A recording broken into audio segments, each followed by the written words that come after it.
జై శ్రీరామ్. అందరికీ నమస్కారం. వెల్కమ్ టు న్యూస్ అఖండ. నేను మీ కస్తూరి శ్రీధర్.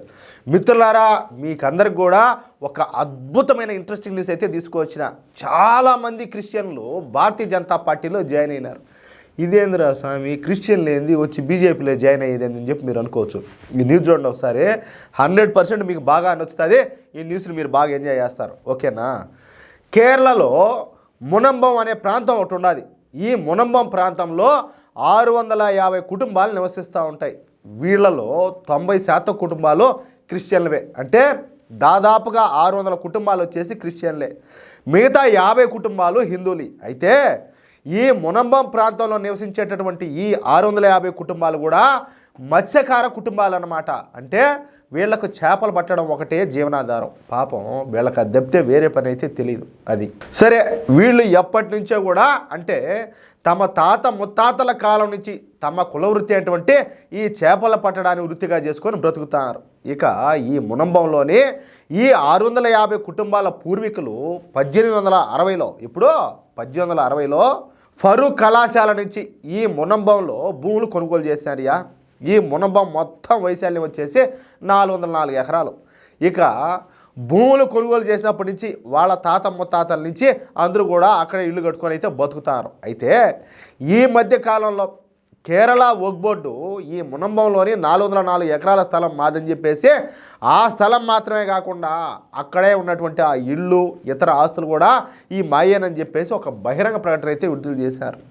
అంతేకాకుండా ఆ మునంబంలో ఉన్నటువంటి ఆ ప్రజలంతా కూడా తట్టాబుట్టా చదువుకొని వెళ్ళిపోవాలని చెప్పేసి ఆదేశాలు జారీ చేశారు. ఎంత దారుణమో చూడండి.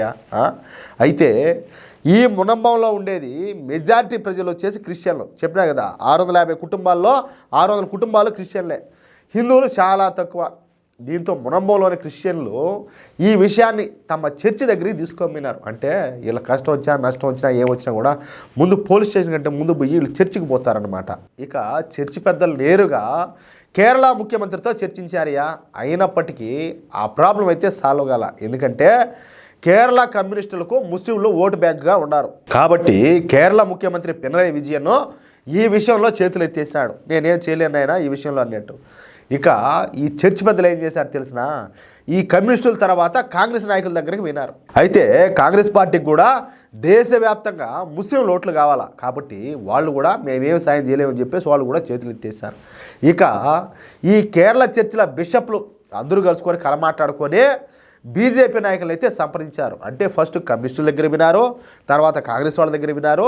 ఇంకా గత్యంతరం లేక ఇంకా తప్పనిసరి పరిస్థితుల్లో బీజేపీ నాయకులు సంప్రదించారు. దీంతో బీజేపీ నాయకులు ఈ కేరళ బిషప్లకు ఈ మునంబం భూములను మేము కాపాడుతామని చెప్పేసి త్వరలోనే ఈ వక్ఫ్ బోర్డు అమెండ్మెంట్ బిల్లును ప్రవేశపెడతామని, ఆ బిల్లు పాస్ అయిన వెంటనే మీ భూములు మీకు చెందుతాయని చెప్పేసి వాళ్ళైతే ఒక స్పష్టమైన హామీ అయితే ఇచ్చారు. చూడండి, మాట అంటే మాటే, అట్టుండాలి పార్టీ అనే నాయకులన్నా. ఇక మరొక 10 రోజుల్లో బీజేపీ ప్రభుత్వం పార్లమెంట్లో ఈ వక్ఫ్ బోర్డు అమెండ్మెంట్ బిల్లు ప్రవేశపెట్టబోతుంది అనగా ఈ కేరళలో ఉన్నటువంటి ఈ పాస్టర్లు బిషప్లు అంతా కలిసి ఏం చేశారంటే ఈ కేరళ రాష్ట్రానికి సంబంధించినటువంటి ఎంపీలను వాళ్ళని కలిసి వాళ్ళు ఏమడిగినారంటే ఈ వక్ఫ్ బోర్డు బిల్లుకు అనుకూలంగా ఓటేయమని చెప్పేసి విజ్ఞప్తి చేశారు. వాళ్ళందరినీ కూడా, అంటే పార్టీలకు అతీతంగా బీజేపీ తెచ్చినటువంటి ఈ బిల్లుకు మద్దతు తెలపని చెప్పేసి వాళ్ళందరినీ కూడా అభ్యర్థించారు. సరే, పార్లమెంట్లో ఈ వక్ఫ్ బోర్డు బిల్లును ప్రవేశపెట్టారు. కానీ ఈ బిల్లుకు కేరళలోని కాంగ్రెస్ లేదా కమ్యూనిస్టు ఎంపీలంతా కూడా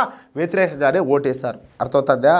కానీ అమిత్ షా గారి చాణక్యం మూలంగా పార్లమెంట్లోని ఉభయ సభల్లో, అంటే ఇటు లోక్సభలోను అటు రాజ్యసభలోను 2 చోట్ల కూడా ఈ బిల్లు అయితే పాస్ అయిపోయింది. దీంతో సంబరాలు చేసుకున్నటువంటి కేరళ క్రిస్టియన్లు మాట్లాడతా, మేము ఇన్నాళ్ళు కూడా మా ఓట్లలో ఇటు కాంగ్రెస్ పార్టీకో లేకపోతే కమ్యూనిస్ట్ పార్టీలకో వేసినాం. అయినప్పటికీ వాళ్ళు మా అభ్యర్థన ఏ మాత్రం కూడా పట్టించుకోవాలా, మమ్మల్ని అసలు మనుషుల్లాగా ఈ దేశ పౌరులాగా కూడా లెక్కగట్ల. అందుకే ఇక పైన మేము కాంగ్రెస్ పార్టీకు కమ్యూనిస్ట్ పార్టీలకు ఎంత మాత్రం కూడా ఓట్లేము. ఈసారి భారతీయ జనతా పార్టీకు ఆ అవకాశం కల్పిస్తామంటూ పెద్ద సంఖ్యలో ఈ క్రిస్టియన్ కుటుంబాలన్నీ కలిసి బీజేపీలో జాయిన్ అయినాయి. ఇప్పటి వరకు నాకు అందుతున్నటువంటి సమాచారం మేరకు ఒక్క మునంబంలోనే 50కి పైగా క్రిస్టియన్ కుటుంబాలు బీజేపీలో చేరడం ఇక్కడ విశేషం అనమాట. అర్థమవుతుందా? మొన్న కూడా ఒక ఆయన క్రిస్టియన్లో పెద్ద మనిషి ఒక ఆయన మాట్లాడుతూ ఉన్నాడు, మీకు మాకు తండ్రి ఒకరే, మీరు మేము ఒకటేనో, మనం బరంపురం అంతాను అని చెప్పేసి. మరి ఆడేంది ఆ మరి జరిగిందే? ఇప్పటికైనా ఎవరు పరమత సహనం పాటిస్తారో, ఎవరు ఇతరుల శ్రేయస్సు కోరుకుంటారో ఒకసారి ఆలోచన చేసి నిర్ణయం తీసుకుంటే చాలా మంచిది. చెప్పాలంటే కేరళలో ఈ పాస్టర్లు బిషప్లు అంటే దద్దల్లాడిపోయారు. అట్లే ఎందుకో ఓరినైనా ఈ ఒగ్బోర్డు చెప్పి మన ఆస్తులన్నీ కూడా ఏడ దోచేసుకుంటారని చెప్పేసి తప్పనిసరి పరిస్థితుల్లో పోయి బీజేపీకి సపోర్ట్ చేశారు. తెలుసునా? ఆయన ఎవరు చెప్తా ఉండే కదా, మన తండ్రి అంతా ఒకటేనో, ఏదైనా సమస్య వస్తే మనం కలిసి అవతలాల మీద పోరాడాలనే. ఇప్పుడు అవతల దిక్కైనారు. అర్థమవుతుందా? ఇప్పటికైనా మంచిది చెడేదో తెలుసుకుంటే బాగుంటుంది. అది విషయం అయితే నేను చెప్పదలుచుకున్నది. మిత్రులారా, ఈ న్యూస్ కనుక మీకు నచ్చినట్లయితే ఖచ్చితంగా ఈ న్యూస్ నలుగురికి షేర్ చేయండి. అదేవిధంగా ప్రతి ఒక్కరు కూడా మీ యొక్క అమూల్యమైన అభిప్రాయాలను తప్పనిసరిగా కామెంట్ రూపంలో తెలియజేయండి. అలాగే ఇంతవరకు మీరు కనుక మన ఛానల్ సబ్స్క్రైబ్ చేసుకున్నట్లయితే ఖచ్చితంగా ప్రతి ఒక్కరూ మన ఛానల్ సబ్స్క్రైబ్ చేసుకోండి, సపోర్ట్ చేయండి ప్లీజ్. జై శ్రీరామ్.